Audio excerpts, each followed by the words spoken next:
Bonjour, everyone. Well, I should say good evening, everyone. And I'm excited it's Tuesday again.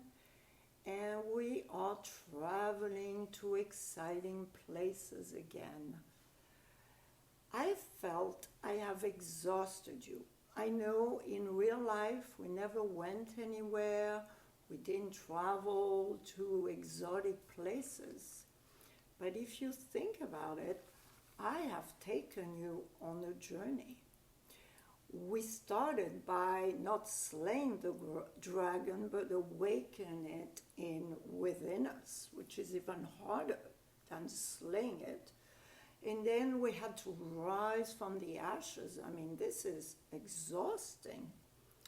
And then we had to be a lion and roar. Took a lot of energy out of us. So tonight we're going to quiet everything down and we are becoming a lamb. I know you're thinking, meek lamb. I don't like. Rather like to be a mighty lion. But tonight you're going to realize the power of being a meek lamb. I was curious to find out, so I did a little of research for you. So let's go back to the first time we have heard about the sacrificial lamb. Well, it's back in the biblical times. The Old Testament had it and the New Testament too. So in the Old Testament, we hear about the Jews who were living in Egypt, and God wanted to do a good thing for its people. So he sent all the floods and the plagues, and he told the Jews to protect yourself. Sacrifice the lamb and use the blood for protection. So this is one example of the lamb story. Then we all know about Jesus, who sacrificed himself to save us. So he became known as the sacrificial lamb.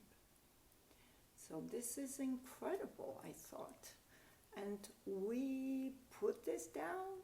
I think we need to really take this more seriously. So why is lamb so special? Because in the old days, again, it was a highly prized commodity. It was very expensive to buy, and if you had a lot of lamb and you were a shepherd, I mean, you were like a multimillionaire today, I imagine. But also, let's think about what represents the energy of the lamb. The lamb is the opposite of the lion. What does the lion do? And in the last video you heard about the sheepish lion. Remember, the cub was left and raised, the lion cub was left and raised by a sheep, and the lion was bleeding like a sheep, etc., didn't know his nature. So what I'm telling you is that the lion is the attacker. The lion is the conqueror. The lion has a big ego, feels like he owns everything. And what do we need in life to feel balanced emotionally and have the sense of well-being? We need a yin and a yang. So we need to have a little bit of the lion nature, go for what we want, but we also need to have the lamb nature, to be more receptive, more open, more truthful, more kind. And do you know that also lamb represents forgiveness? It represents purity. It represents that state of innocence, which is so powerful in a lot of situations. Now, when we say meek, the meek lamb, we are not talking about being weak. It's a very different concept that I'm discovering.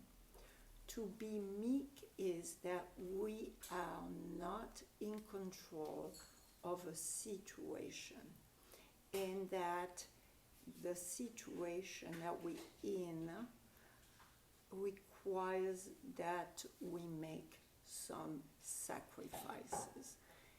And I want you to think of right now, if you are, of being a parent. And what do parents do? But they sacrifice something for their children. Maybe they sacrifice going on vacation so that they can put money away for the children's college, for instance. What about being that lamb again and giving a kidney? This is a big sacrifice. That will be the ultimate example of being a lamb.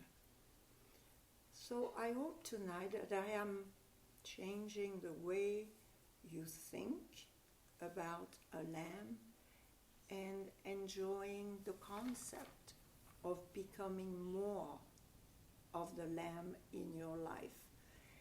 And to me, I realized I needed to develop more of the lamb because I am a type A. I want to go and fix things and take things into my control. And at times, I need to just watch the show with an open heart, with honest and receptive to what is going on around me that may not require me to take any action. So to be a lamb is also the power, I like to think of it as a power, of surrendering, of, as you heard it so much, of letting go. It doesn't mean you don't care. It means you take another stand and you let things flow. As the martial art tells us, it's not about going against the opponent, going with it. So I want you to really reflect tonight about being a lamb, and also if we choose to be a lamb, it's also a place for more ease in meditation, in being with ourselves. The Buddhists, to me, are really representing the lamb. They're all about letting go of attachment, because attachment is going after what we desire, which creates pain, but also can create reward. So the Buddhist is about this passive attitude of just sitting there, being in the moment, opening your heart with total kindness. And as the Dalai Lama once said, it's not about being right or being wrong. It's about being loving. So if at times you're feeling hurt and you feel like you want to attack, become defensive, think about the power of being a lamb and just reflecting, taking responsibility, because lamb don't blame anything or anybody for their action. They take complete responsibility.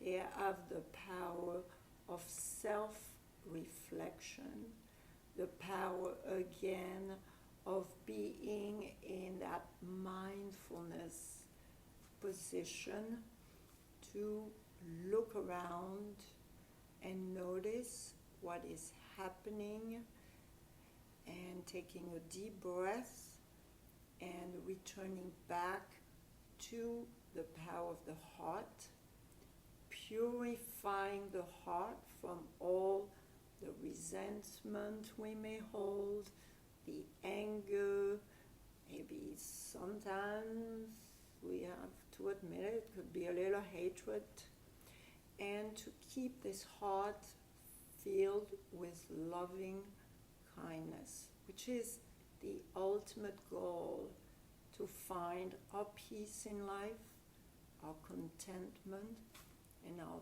joy. And yes, we're not telling you to do nothing and be used. No, this is not the story of the Lamb. No, you won't be sacrificed. Your blood is not going to be used for anything. It's just to be kind, to be loving, to be accepting, and making sure we use our words more discriminately, which is not always easy, to pay attention to the language that I keep bringing up, the language of the heart, and watching the words that need to be encouraging, supportive, first of yourself, because if you support and encourage yourself and have this lamb attitude towards you, it's so much easier in turn to be a lamb for your friends, for your family, and to sacrifice maybe something of yourself. So sacrificing a little more time, sacrificing a little more talking about yourself, and having more listening about others, to be more receptive to what you hear instead of reacting to what is being said, and to smile, to adopt this Buddha smile, which is the smile of contentment, of gratitude, of having more encouragement of an openness to be more gentle. That's the image of the Lamb, kind, gentle, and honest, and pure. That means there is no hidden agenda. You feel it, and you communicate your feelings with love, with this open, vulnerable state of being, which can be challenging at times. So where are we tonight? Lion, lamb. Mighty lion combined with the meek lamb, and you have it all, my friends. And I'm so excited to stay on this journey of the animals. Next week, I'm not sure yet what's coming. Hope I will surprise you in a good way, and that you will tune in for more with Edwige on the animals, and using all that we learn to be the best that we can be, and to go through this challenging period we're living, feeling more empowered, more secure within, and clear and joyful. Merci beaucoup, et see you next Tuesday. Au revoir.